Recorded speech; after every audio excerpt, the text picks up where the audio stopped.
दोस्तों, अगर आप भी स्टॉक मार्केट में इन्वेस्ट करना चाहते हैं और आपको ये समझ में नहीं आता है कि कौन सी कंपनी अच्छी है, कौन सी कंपनी में पैसा लगाया जाए जिससे आपका पैसा डबल हो जाए या फिर आपका पैसा तेज़ी से बढ़ने लगे, आपको किसी भी तरह का नुकसान ना हो, तो ये जानने के लिए दोस्तों आपको आना चाहिए फंडामेंटल एनालिसिस। फंडामेंटल एनालिसिस अगर आपको आता है तो आप किसी भी कंपनी को ये पहचानना सीख जाएंगे कि वो कंपनी आपका फ़ायदा कराएगी या फिर नुकसान कराएगी। तो फंडामेंटल जो स्टॉक मार्केट का एनालाइज करने का एक ऐसा पावरफुल टूल है जिससे आपको कंपनी के पास नहीं जाना, किसी से पूछना नहीं है, आप घर बैठे बस आपके पास इंटरनेट है और मोबाइल है तो आप बहुत आसानी से घर बैठ के किसी भी कंपनी की आप एनालिसिस कर सकते हैं और बहुत आसानी से आप ये पता कर लेंगे कि ये कंपनी आपके लिए है, जिस हिसाब से आप इन्वेस्ट करना चाहते हैं उसके अकॉर्डिंग ये कंपनी फिट बैठ रही है या फिर नहीं।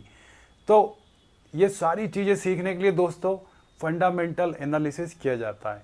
तो फंडामेंटल एनालिसिस होता क्या है, तो इसको हम एकदम आसान शब्दों में हमारी रियल लाइफ से जुड़े हुए एग्जाम्पल्स के माध्यम से समझने का प्रयास करेंगे। तो चलिए दोस्तों वीडियो शुरू करते हैं। तो दोस्तों सबसे पहले हम समझेंगे एक एग्जाम्पल के माध्यम से कि आप फंडामेंटल एनालिसिस वाले बंदे हैं या फिर नहीं है।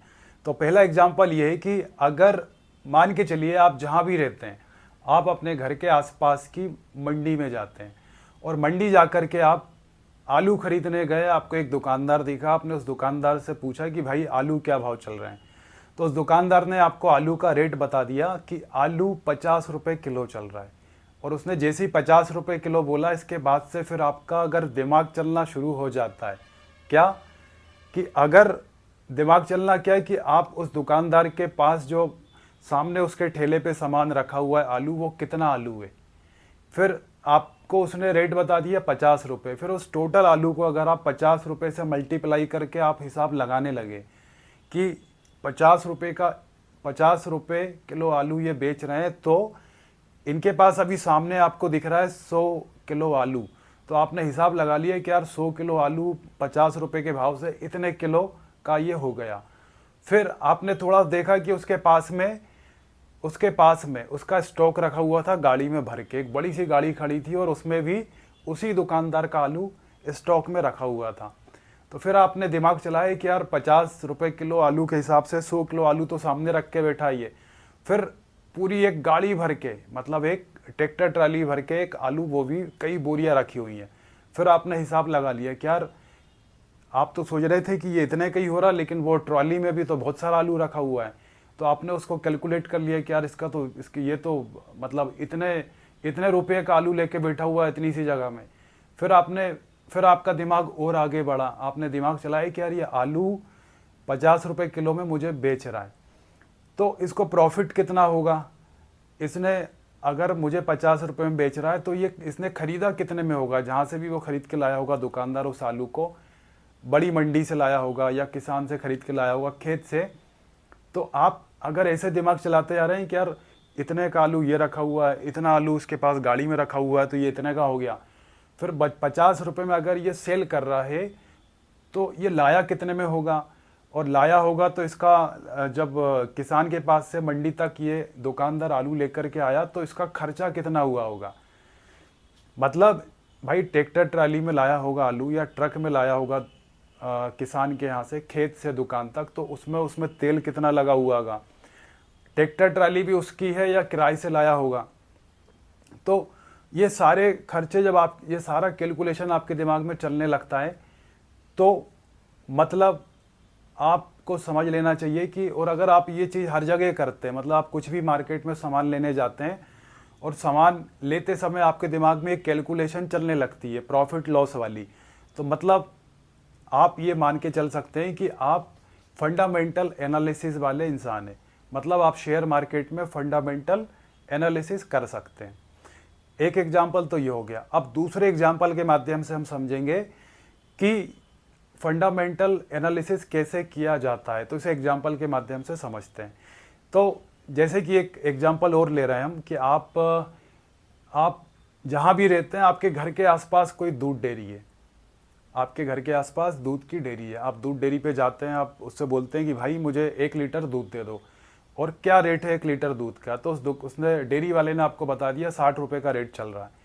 अब जैसे ही उसने 60 रुपये बोला, और फिर आप फिर गणित लगाने लग गए क्या, कि यार 60 रुपये लीटर दूध बेच रहा है, तो एक भैंस कितना दूध देती होगी, इसका एक भैंस इसका दूध देती है, उसने बताया कि भाई एक भैंस 15 लीटर दूध देती है या 20 लीटर दूध देती है। तो आप फिर दिमाग लगाने लग गए कि यार 20 लीटर दूध, एक भैंस, 50 रुपये के हिसाब से ये तो इतना रुपये बन गया। फिर आपकी नज़र उस थोड़ा सा और दूर तक गई, तो आपने देखा कि एसी इसके पास में करीब 100 भैंसें हैं इसकी डेयरी में। तो फिर आप दिमाग लगाने लगे कि यार एक भैंस से 20 लीटर दूध और 50 रुपये, मतलब इतना पैसा बन गया। तो इतनी सारी भैंसें ये रख के बैठा है, पाल के बैठा है, 100 भैंसें, तो 100 भैंसों का 20-20 लीटर दूध, मतलब कितना पैसा हो गया है, तो लाखों में खेल रहा है। तो ये फिर आपने दिमाग इसमें लगाया कि यार अच्छा चलो, लाखों रुपए इसके पास, 1 लाख रुपए भी आ रहा है इसके पास महीने का, तो इसमें इसका खर्चा कितना है, क्योंकि खर्च भी होगा ना, क्योंकि अब वो दुकान जो डेयरी वाला है, तो खर्च क्या होगा कि भाई भैंस वो खरीद के लाया होगा, पैसा उसके पास पता नहीं कितना होगा, किसी से हो सकता है कि उधार लेकर के भैंसें खरीद के लाया हो। इसके बाद फिर दूसरा, फिर आपका दिमाग चलता है कि यार 1 लाख रुपए ये महीने का निकाल रहा है दूध बेच करके, तो फिर इसमें इसका खर्चा कितना होता होगा, क्योंकि जानवर है तो जानवर बीमार भी पड़ता है। फिर इसके बाद जानवरों का इलाज करवाना, जानवरों के खाने पीने की व्यवस्था करना, जानवरों के रहने की व्यवस्था करना कि किसी भी मौसम में उनको नुकसान ना हो। फिर एक डॉक्टर हायर करके रखना, अब 100 भैंसें हैं तो 2 डॉक्टर हायर करना, हो सकता है कि 2 डॉक्टर चाहिए उस डेयरी वाले को। तो जब आप सब का इनका खर्चा निकाल लेते हो, इन सभी का खर्चा निकाल लेते हो, और तो फिर आपका दिमाग चलता है कि यार अच्छा, मतलब इसकी इनकम तो 1 लाख रुपए पर मंथ, लेकिन उसमें इसके खर्चे भी हैं। खर्चे क्या हो गया, डॉक्टर का हो गया, इलाज का हो गया, डेली खाने का खर्चा हो गया, इसके बाद में लेबर रख रखी है भैंसों के देख रेख के लिए, तो ये सारे खर्चे निकाल लिए आपने। फिर आपका दिमाग चलेगा कि यार 1 लाख तो इनकम है, लेकिन 1 लाख में से इतने अगर खर्चे निकाल देते हैं तो उसके पास पैसा इतना बच रहा है, तो इतना बच रहा है। तो फिर आपके दिमाग में आए कि अच्छा, मतलब ये हो गया नेट प्रॉफिट, मतलब इनकम तो उस बंदे की, डेयरी वाले की 1 लाख रुपए है महीने की, या आपको पता चला कि 1 लाख रुपए इनकम जरूर है, लेकिन उसमें से सारे खर्चे, लॉस वगैरह सब निकाल के उसका जो नेट प्रॉफिट है वो 60-70 हज़ार रुपये महीने का बच रहा है। तो अब इस वाले एग्जाम्पल से हमने दोस्तों ये सीख लिया कि मतलब कैसे इनकम आ रही है और उसका नेट प्रॉफिट कितना हो रहा है। इसके बाद में हम एक एग्जाम्पल से और समझते हैं, उससे आपको और बेहतर तरीके से समझ में आ जाएगा कि फंडामेंटल एनालिसिस होता क्या है। आप मान के चलिए कि आप जिस एरिया में रहते हैं वहाँ 2 किराने की दुकान है। वहाँ क्या है दोस्तों, 2 किराने की दुकान है। अब एक दुकान हो गई ए और एक दुकान हो गई बी। अब अगर आपसे ये कहा जाए, आपके मोहल्ले में ये 2 दुकानें हैं किराने की, अब आपसे ये कहा जाए कि अगर आपको इन दोनों दुकानों में से किसी एक दुकान में इन्वेस्ट करना हो तो आप किस दुकानों पर इन्वेस्ट करना पसंद करेंगे। मतलब अगर आप दुकान में पैसा लगा करके पैसा कमाना चाहते हैं तो आपको ऑप्शन दिया गया है कि इन दोनों दुकानों में से कौन सी किराने की दुकान आप पैसा लगाना चाहोगे। तो अब आप क्या देखोगे इन दुकानों पे, आप इन दुकानों में देखोगे कि भाई ये जो दोनों दुकानें हैं वो दोनों दुकानों में से कस्टमर को अट्रैक्ट कौन करता है ज़्यादा, कस्टमर को अट्रैक्ट कौन करता है ज़्यादा, आप ये देखोगे। इसके बाद में अगली चीज़ आप क्या देखोगे, अगली चीज़ आप ये देखोगे कि कौन सी दुकान, दोनों में से कौन सी दुकान स्टॉक को ज़्यादा मैनेज कर पाती है। स्टॉक मैनेज मतलब दोनों दुकान में से किस दुकान में जो सामान है किराने का वो हमेशा मैनेज मिलता है। मतलब कोई कस्टमर अगर आए तो वो खाली ना जाए, वो अगर कुछ भी सामान मांगे तो दुकानदार उसको निकाल के दे पाए।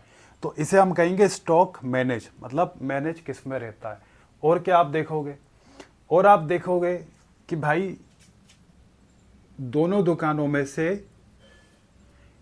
कौन सी दुकान का फ्यूचर ब्राइट है, मतलब आने वाले 5 साल 10 साल में कौन सी दुकान आपको ऐसा देख करके लग रही है कि भाई इसका फ्यूचर ब्राइट है। मतलब इसका जो दुकानदार है वो मैनेज करना अच्छे से जानता है, ग्राहकों को अट्रैक्ट करता है, स्टॉक मैनेज करके रखता है, दुकान कभी खाली नहीं रहने देता है।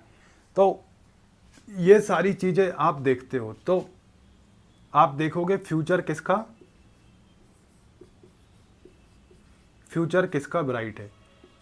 तो ये सारी चीज़ें जब आप से कहा गया कि भाई 2 दुकानें हैं किराने की और दोनों दुकान में से कौन सी दुकान में आप पैसा लगाना चाहोगे, तो आपने ये चीज़ें देखी, कस्टमर अट्रैक्ट कौन सी दुकान ज़्यादा कर रही है, स्टॉक मैनेज मतलब माल कौन अपनी दुकान पे खाली नहीं होने देता है, हमेशा फुलफिल रखता है, फ्यूचर किस दुकान का ज़्यादा ब्राइट है।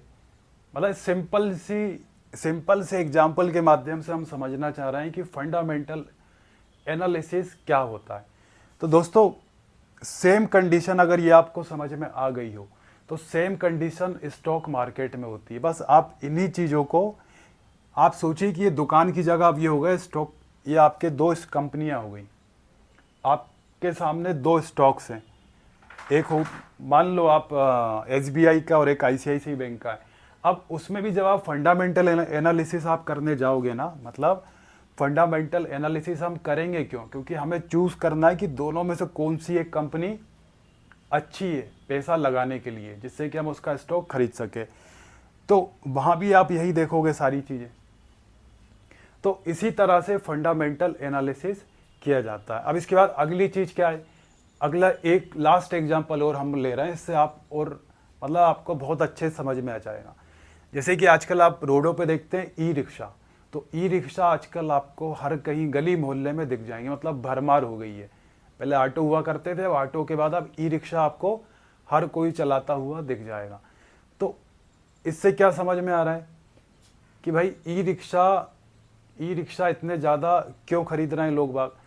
तो ई रिक्शा क्या है, एक तो सस्ते में मिल जाता है, दूसरा फाइनेंस हो जाता है, इसके बाद EV है, इलेक्ट्रिकल व्हीकल है, तो उसमें कुछ ऐसा पैसा मतलब कोई अगर उससे बिजनेस स्टार्ट करना चाह रहा है तो सामने वाले का जेब से ज़्यादा उसमें कुछ इन्वेस्टमेंट नहीं है, तो ज़्यादा इन्वेस्टमेंट है नहीं और रिटर्न बहुत ज़्यादा है। तो ई रिक्शा की जो डिमांड है वो बहुत ज़्यादा बढ़ी हुई है।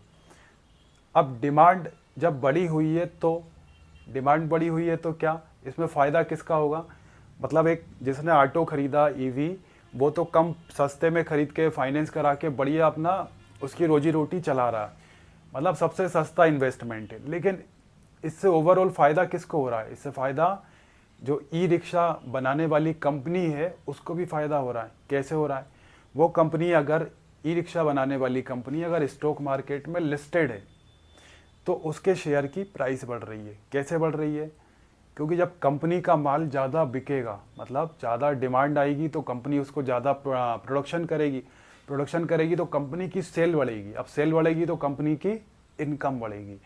तो कहने का मतलब ये है कि जब उस कंपनी की इनकम बढ़ेगी तो वो कंपनी शेयर मार्केट में अच्छा परफॉर्म करेगी, मतलब शेयर मार्केट में उसकी जो सिचुएशन है वो बहुत अच्छी हमें देखने को मिलेगी। क्यों, क्योंकि उस कंपनी की डिमांड ज़्यादा है। तो फ़ायदा किसका होगा, सेलर का, मतलब कंपनी का फ़ायदा होगा।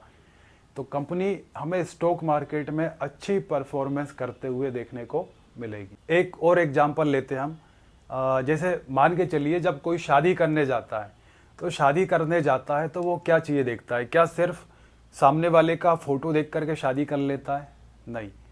शादी करने से पहले इंसान फ़ोटो तो देखता ही है, लेकिन इसके बाद में क्या चीज़ें देखता है वो जो मेनली, कि भाई इसकी एजुकेशन क्या है सामने वाले की, ये जॉब करता है या नहीं करता है, इसका बैकग्राउंड क्या है, इसकी फैमिली कैसी है, इसका नेचर कैसा है। ये सारी चीज़ें शादी करने से पहले बैकग्राउंड देखा जाता है। तो इसी तरह से जब आप किसी कंपनी का स्टॉक खरीदने जाओगे तो उस कंपनी में भी हमें उसका पूरा बैकग्राउंड की स्टडी करनी पड़ती है, पूरा उस कंपनी का बैकग्राउंड देखना पड़ता है। जिस तरह से अब कोई शादी करने जाता है तो सिर्फ फोटो देख करके शादी नहीं कर लेता, उसका देखता है भाई जॉब कर रहा है कि नहीं कर रहा है, पढ़ाई लिखाई है या नहीं है, इसके बाद में नेचर क्या है। तो ये सारी चीज़ें हम कंपनी में भी चेक करते हैं। अगर हमें किसी कंपनी का स्टॉक खरीदने जाना है तो इससे ही हम फंडामेंटल एनालिसिस कहते हैं, मतलब कंपनी का पूरा बैकग्राउंड चेक कर लेना। तो दोस्तों, जब भी हम किसी कंपनी का फंडामेंटल एनालिसिस करते हैं तो उसमें हम उस कंपनी की वैल्यू चेक करते हैं।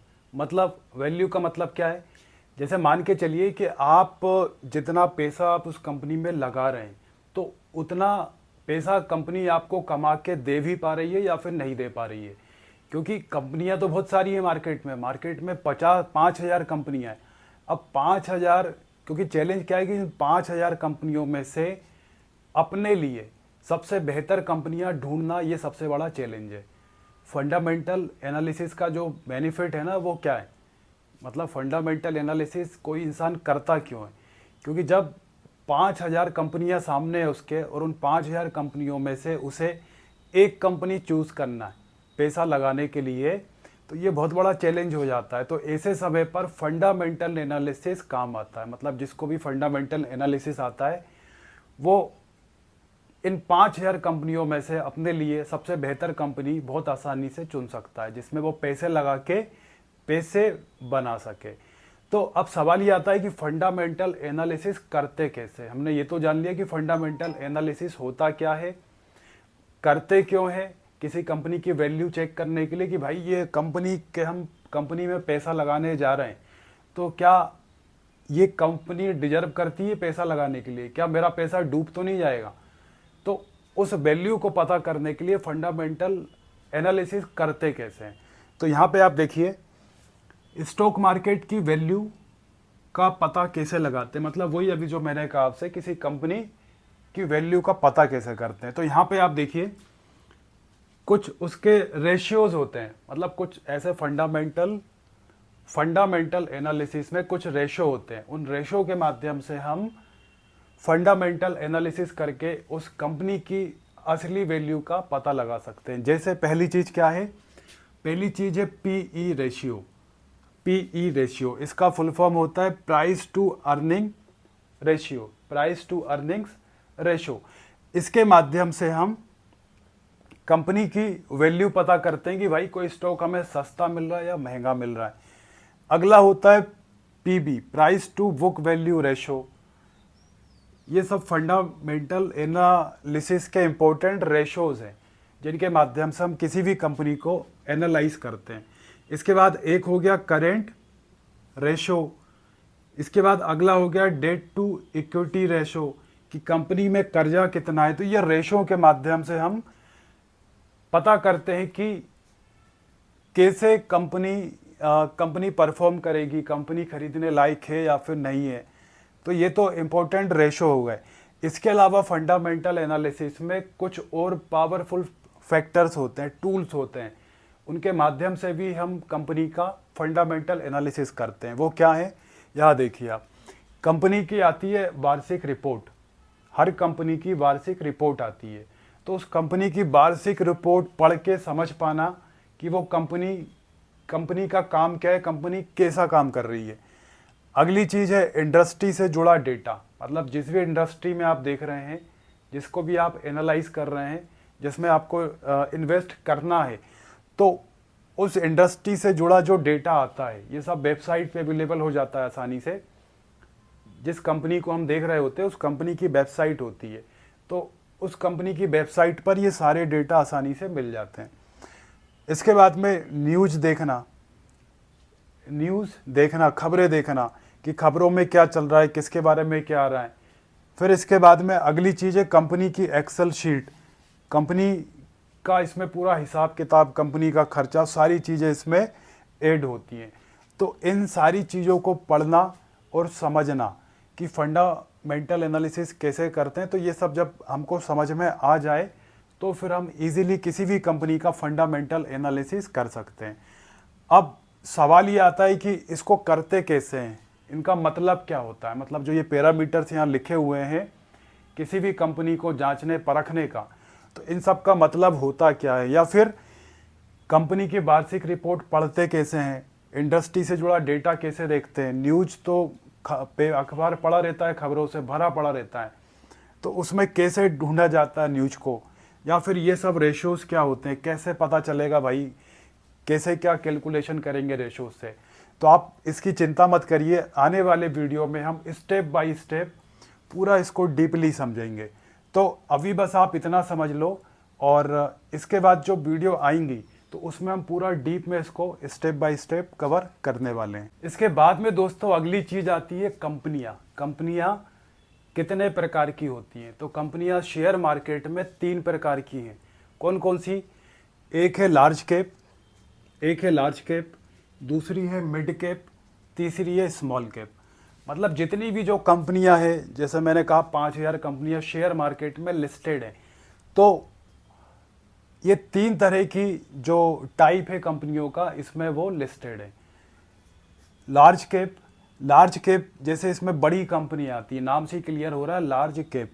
तो इसमें क्या होता है कि इसका एक पैरामीटर है कि जिसकी मतलब इनकम, मतलब जिसका टोटल कैपिटलाइजेशन, जिस कंपनी के पास टोटल कैपिटल इतना रहेगा, कितना रहेगा? 20,000 करोड़ रुपए की। मतलब जो कंपनियां 20,000 करोड़ रुपए का कैपिटलाइजेशन रखती है, वो कंपनियां क्या कहलाती हैं? लार्ज कैप कंपनियां। इसी तरह से जो कंपनियां 5,000 करोड़ से लेके 20,000 करोड़ रुपए के बीच में अपना कैपिटलाइजेशन रखती हैं, उन्हें क्या कहा जाता है? मिड कैप कंपनियां। इसी तरह से जो स्मॉल कैप कंपनियां हैं, तो उसका जो नंबर्स हैं वो कब कहलाएगी स्मॉल कैप कंपनियां? 5,000 करोड़ तक की उसकी कैपिटलाइजेशन हो। अगर 5,000 से ऊपर हो जाती है तो फिर वो किस रेंज में आ जाएगी? मिड में। और इसी तरह से 20,000 करोड़ से ऊपर की अगर कंपनी हो गई, बड़ी कंपनी हो गई, तो वो कंपनी कहलाएगी लार्ज कैप कंपनी। अब यहाँ पर आपको एक चीज़ और जानना चाहिए, हालांकि पता होगा आप में से बहुत सारे लोगों को, लेकिन कैप का मतलब क्या होता है? जैसे large cap, mid cap, small cap. Capitalization का शॉर्ट में लिखा हुआ है कैप। कैपिटलाइजेशन का मतलब क्या होता है कि कोई भी कंपनी की कीमत क्या है। मतलब अगर कोई एक कंपनी है, अडानी है, अंबानी है, कोई बैंक है, as State Bank of India है, तो उसकी टोटल कीमत कितनी है। तो कैप का मतलब ये होता है, जैसे ये लिखा ना 20,000 करोड़ से ज़्यादा, मतलब जिस कंपनी की 20,000 करोड़ या उससे ज़्यादा की वैल्यू है, तो वो काउंट की जाएगी लार्ज कैप कंपनियों में। मतलब उसका लार्ज कैपिटलाइजेशन है उन कंपनियों का। तो कैपिटलाइजेशन से आपको समझ में आ गया होगा। इसके बाद में अगली चीज़ ये है, इससे हम थोड़ा सा आगे बढ़ रहे हैं। होता क्या है, देखिए आप, ये कंपनी है। अब ये कंपनी जो है, इस कंपनी का 100 रुपीज़ की कंपनी है। इसको आपने मान लिया कि 100 रुपये की ये कंपनी है। एक कंपनी है और इसका मार्केट कैप 100 रुपये का इसका कैपिटलाइजेशन है। तो ऐसे में होता क्या है कि ये जो कंपनी है, तो कंपनी का एक होता है प्रमोटर। क्या होता है दोस्तों? कंपनी का एक प्रमोटर होता है। प्रमोटर का मतलब क्या होता है? प्रमोटर मतलब ये होता है कि जब कंपनी स्टार्ट हुई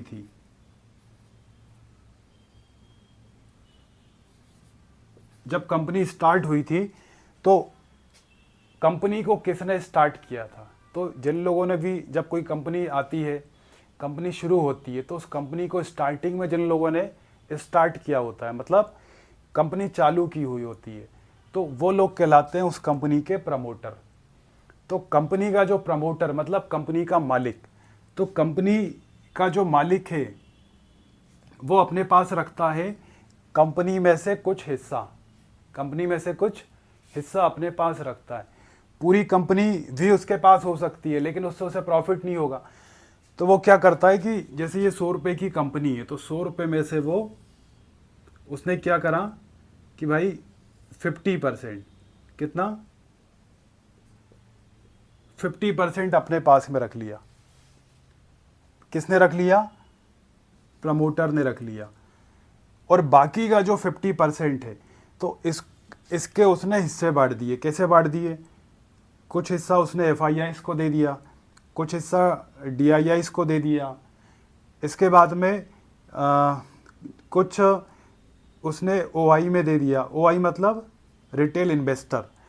रिटेल इन्वेस्टर मतलब आप और मेरे जैसे लोग जो थोड़ा अमाउंट लगाते हैं शेयर मार्केट में, उन्हें रिटेल इन्वेस्टर कहा जाता है। तो इस तरह से कंपनी का एक मॉडल होता है कि एक कंपनी है 100 रुपये की जिसकी प्राइस है, उसमें से जो इसका प्रमोटर है, मालिक है, उसने अपने पास रख लिए 50 भी रख सकता है, 50%, डिपेंड करता है उसके ऊपर, प्रमोटर के ऊपर।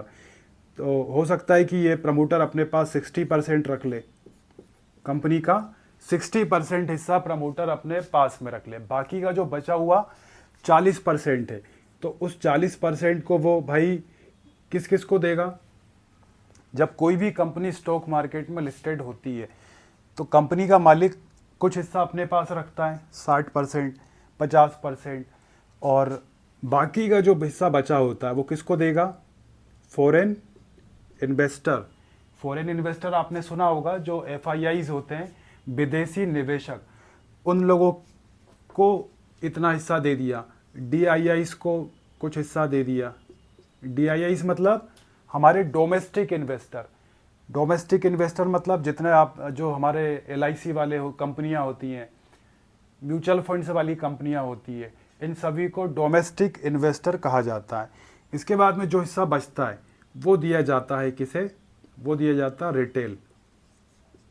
किसे दिया जाता है? रिटेल इन्वेस्टर्स को।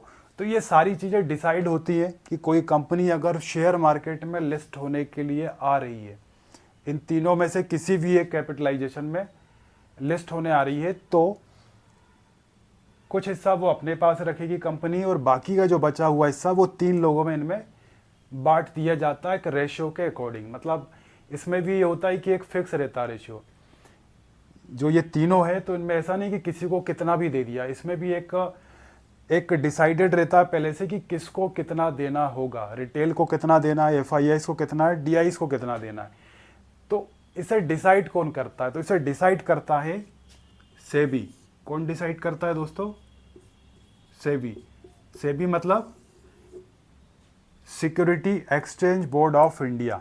Security exchange board of India, ये भारत सरकार की तरफ से काम करता है सेबी। और इसका काम क्या है? इसका काम है इन कंपनियों पर नज़र रखना। इन कंपनियों पर नज़र रखना कि ये कंपनियां, कि जो सेबी ने रूल बनाया है, सेबी ने क्या बनाया है? रूल बनाया है। क्या रूल बनाया है? कि भाई जब कोई कंपनी मार्केट में आएगी, लिस्टेड होगी, तो मालिक अपने पास जितना रखना है रख ले, लेकिन उसके बाद में जो बच रहा है तो उन्हें किस रेशो में सभी को अपनी कंपनी का हिस्सा बांटना है। तो ये डिसाइड कौन करता है? ये डिसाइड सेबी करता है। तो इस तरह से दोस्तों बाजार में, मतलब शेयर मार्केट में, कंपनी का मॉडल चलता है। अब जैसे मान के चलिए आप रिटेल में, हम लोग रिटेल में होते हैं, मतलब छोटे जो इन्वेस्टर होते हैं वो रिटेल इन्वेस्टर कहलाते हैं। तो हम लोग जब इस कंपनी में हमें हिस्सेदारी मिलेगी, मतलब हम लोग हिस्सेदारी कैसे मिलेगी? हम इस कंपनी का शेयर खरीदेंगे, भले ही हम 1000 रुपये का शेयर खरीदें या 10,000 का खरीदें, लेकिन हम जैसे ही हमने इसमें पैसा लगाया, 1000 रुपये, 500 रुपये, जितने का भी शेयर है, तो इसके बाद से हम ये कह सकते हैं कि भाई इस कंपनी में हमारी हिस्सेदारी है, भले ही वो हिस्सेदारी हमारी 0.0001 की क्यों ना हो, लेकिन हम इस कंपनी के हिस्सेदार कहलाने लगते हैं। तो दोस्तों ये मार्केट कैपिटलाइजेशन था, और इतना आपको समझ में आ गया होगा। हाँ, एक चीज़ और ये भी आपको ध्यान में रखना चाहिए कि कंपनियां 3 हैं, सॉरी कंपनी बोल रहा हूँ, 3 तरह की कंपनियां होती है, large cap, mid cap, small cap, है ना। तो यहाँ पर अब सवाल ये बनता है कि कई बार सवाल ये बनता है कि कौन सी कंपनी, मतलब आपने 3 तो बता दिए, large cap, mid cap, small cap, 3 तरह की कंपनियां होती, लेकिन कौन सी कंपनी ज़्यादा आपको प्रॉफिट देगी? तो इसका सीधा सा आंसर है जो स्मॉल कैप कंपनियां होती हैं दोस्तों। कौन सी? स्मॉल कैप कंपनियां होती हैं। तो ये आपको हमेशा ज़्यादा रिटर्न देंगी। क्या देंगी? हमेशा, ये हमेशा आपको ज़्यादा रिटर्न देंगी। लेकिन स्मॉल कैप कंपनियां जितनी होती तो उसमें रिस्क भी होती है। क्या होती है? रिस्क भी ज़्यादा होती है। अब सवाल ये आता है कि ये जो स्मॉल कैप कंपनियां हैं वो ज़्यादा आपको रिटर्न क्यों देती हैं? तो कोई भी कंपनी अगर आज स्टार्ट हुई है तो वो सीधी सी बात है, वो ग्रोथ के लिए, मतलब आगे बढ़ने के लिए, वो अपने बढ़ने के लिए बहुत बेहतर प्रयास करेगी और अपने को आगे बढ़ाने के लिए कुछ ना कुछ वो नया कंपनी करते रहेगी। क्योंकि ये कंपनी अगर छोटे से स्टार्ट हो रही है, शेयर मार्केट में आ गई है, तो वो आई इसलिए कंपनी की उसे एक टॉप लेवल पे जाना है, उसे ग्रोथ करना है। तो स्मॉल कैप में ये फ़ायदा होता है कि ग्रोथ बहुत तेज़ी से होती है। लेकिन दूसरा नेगेटिव पॉइंट क्या है कि रिस्क भी रहती है कि भाई छोटी कंपनी है, छोटा पैसा लगाए तो हो सकता है कि कुछ नुकसान भी हो जाए। और इसके बाद आती है लार्ज कैप कंपनियां। तो लार्ज कैप जो कंपनी होती है ना, इसमें सवाल ये आपके मन में आ सकता है कि जो लार्ज कैप कंपनियां हैं तो क्या इसमें प्रॉफिट अच्छा होगा क्या? तो इसमें दोस्तों आपका प्रॉफिट तेज़ी से नहीं होगा। मतलब आपकी जो इन्वेस्टमेंट है वो तेज़ी से नहीं बढ़ेगा। क्यों नहीं बढ़ेगा? क्योंकि ऑलरेडी ये लार्ज कैप कंपनियां हैं, मतलब इनने अपना जो टॉप लेवल है ना, वो टॉप लेवल पहले ही अचीव कर चुका है। क्योंकि इनका नाम ही इसलिए लार्ज कैपिटलाइजेशन इन्होंने रखा हुआ है। तो ये मार्केट में इन लोगों ने जो उनका टॉप लेवल पे इन्हें पहुंचना था वहां तक ये पहले ही ऑलरेडी पहुंच चुकी हैं। तो अब ऑलरेडी ये इनको जहां पहुंचना था वहां ये पहुंच गई, तो वहां से अब ये और कितना ऊपर जाएंगी वो किसी को पता नहीं होता है। और ग्रोथ भी स्लो हो जाती है। जब कंपनी अपना जो एक टारगेट हिट कर लेती है तो उसके बाद वो और कितना ऊपर जाएगी, तो उसकी जो स्पीड है वो स्लो हो जाती है आगे बढ़ने की। लेकिन दूसरा फ़ायदा ये इन कंपनियों में कि अगर जैसे किसी को ज़्यादा फंडामेंटल एनालिसिस नहीं करना है, ज़्यादा रिसर्च करनी नहीं है, इन सब झंझट में नहीं पड़ना है, तो उन लोगों के लिए कंपनी, इसमें रिस्क नहीं होता कोई। क्या नहीं होता? कोई रिस्क नहीं होता। कंपनी सेफ होती है क्योंकि इनका मार्केट वैल्यू बहुत बड़ा होता है। तो मतलब बहुत ही कम चांसेज होंगे, बहुत ही कम चांसेज 0.001 की इनमें कुछ खराबी आ जाए।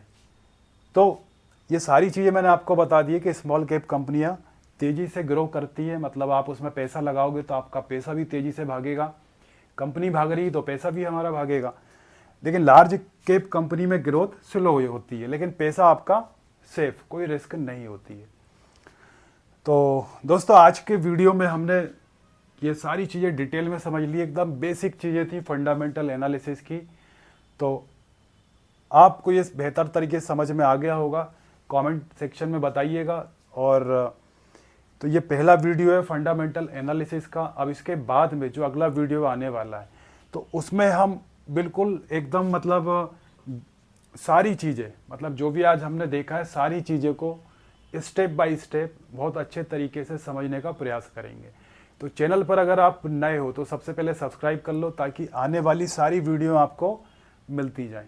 तो फंडामेंटल एनालिसिस में एक्सपर्ट अगर आपको बनना है तो सब्सक्राइब जरूर कर लेना, बेल आइकन को दबा देना ताकि आपसे एक भी वीडियो इसकी मिस ना हो।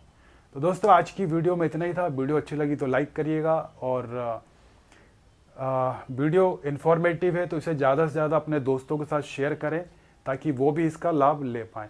क्योंकि दोस्तों ये जो सारी चीज़ें मैं आपको बता रहा हूँ ये सारी चीज़ें पेड होती हैं।